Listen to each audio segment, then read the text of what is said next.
fortune. Quand il meurt en 1993, le magot d'Houphouët-Boigny est estimé entre 7 et 11 milliards de dollars. Cette fortune, le président ivoirien l'investit dans l'immobilier en France, un véritable monopoly. On ne connaît même pas exactement le nombre d'appartements qu'il a achetés pour ses enfants, pour des parents. Et en même temps, ça s'est étendu tout autour de l'ambassade de Côte d'Ivoire. Ça a commencé avec l'ambassade de l'avenue Raymond Poincaré.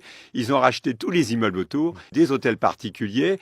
Il allait beaucoup à Marne-la-Coquette où il avait acheté 17 villas. Enfin, il était l'un des principaux propriétaires de l'immobilier parisien. C'était vraiment impressionnant. L'argent est placé dans des coffres en Suisse, essentiellement à la banque UBS, de l'argent qui suscite beaucoup de convoitises dans l'entourage du président ivoirien, un pillage de son héritage, estime l'avocat de la veuve d'Houphouët-Boigny, Jean-Paul Baduel. Elle a été totalement écartée de la succession. Il y a eu des courtisans qui ont utilisé des procurations, voire des fausses signatures, pour détourner les fonds ou pour faire fonctionner les comptes suisses, parce que c'est extraordinaire. Vous êtes mort et les comptes continuent à fonctionner, envoyer de l'argent à gauche à droite. Il faudrait des explications précises. À partir des années 80, c'est une Française, Dominique Folloroux, qui gère ce patrimoine colossal, à la tête d'une agence immobilière AICI, implantée en France et en Afrique. Sa gestion intrigue un ancien conseiller du président Gbagbo, Bernard Houdin,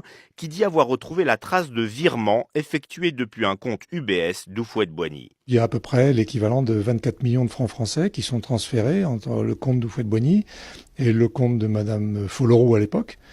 Et d'ailleurs sur des comptes qui sont ou à Sanary, c'est-à-dire en France, ou à Monaco, ou directement à Genève, à la société de banque suisse. Si c'est la rémunération de ces activités de gestionnaire des comptes du patrimoine d'Houphouët-Boigny, pourquoi ça atterrit sur son compte personnel et pas celui de l'entreprise qui gère? Au début des années 90, Dominique Folloroux épouse Alassane Ouattara, l'actuel président ivoirien. L'influente femme d'affaires Dominique Ouattara est donc devenue la première dame de Côte d'Ivoire. Contacté, son responsable de la communication a refusé de répondre à nos questions.